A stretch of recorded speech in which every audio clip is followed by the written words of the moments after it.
This is my audience.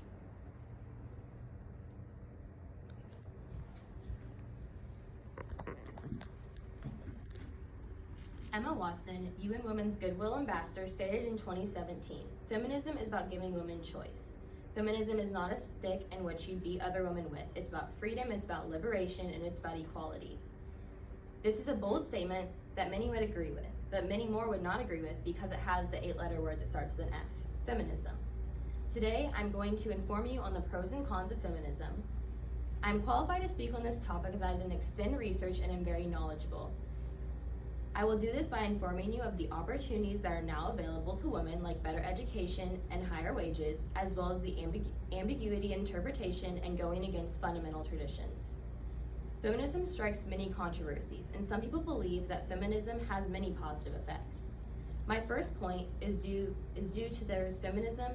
There's an increase in education for women.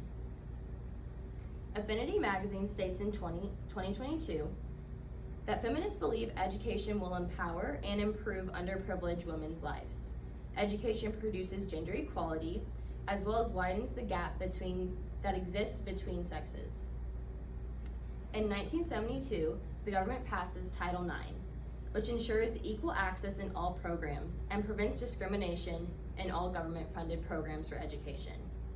My second point is the result of the increase of the accessibility of education, an increase in opportunities of the workforce, as well as higher wages.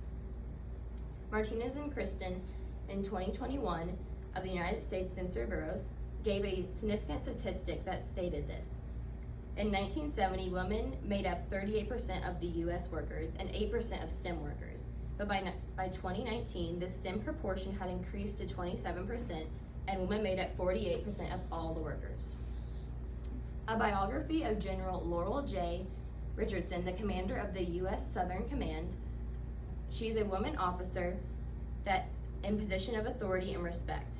This is an opportunity that many women 50 years ago could not have imagined in a touch of role of leadership. On the other hand, many people view feminism in a negative way. My third point is ambiguity and interpretation of feminism and inconsistency in feminist beliefs. Aline Sultan Herberty, in A Human Rights Career, stated there are 3 main types of feminism: mainstream liberal, radical, and cultural.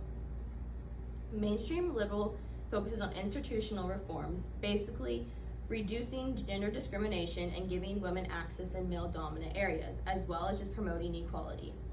And radical feminism wanted to reshape social entirety, saying that the system is patriarchal and will only be liberated through modernization. It insists the belief that men and women are basically the same as well.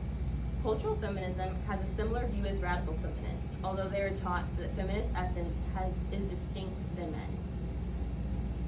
Someone who is not informed on feminism could make a broad assumption about the topic in general.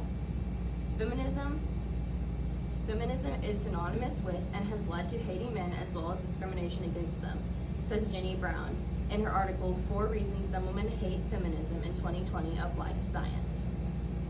She states in this article that feminists treat men like they're the enemy. They say all men are rapists and misogynistic, trying to put women down. Feminists aren't content with gender equality. They put women in the power so they can oppress men just like women were oppressed. Feminism is for equal rights, and they act as if they want to take men's rights instead. My fourth and final point is that feminism overturns long-established traditions, challenging fundamental and core values that our culture and society were founded on. Jessica Albert and LSE International History in 2021 gave examples of religious and spiritual practices that are challenged by feminist ideologies, including motherhood, biological abilities of women, and male leadership in a home, just naming a few. Jenny Brown, as well, in her 2020 article in Life Science, explains gender roles, an example of a cultural and religious custom that are overturned by feminism. Stereotypically, women being the nurturers, undergoing motherhood and taking care of the home, and stereotypically men bringing home the majority of the income, being the tough providers as well. In closing, to all the information I've discussed over the feminist movement for equality, I hope you're better educated on this topic by informing you that feminism increases and better access for women in education, increases wages and opportunity in the workforce, as well as feminism going against time-honored traditions and ambiguities related to feminist beliefs. I did this in order to inform you of the pros and cons of the feminist movement. And with all of that, I hope that 8-letter word that starts with an F is not so unknown anymore. This is my audience.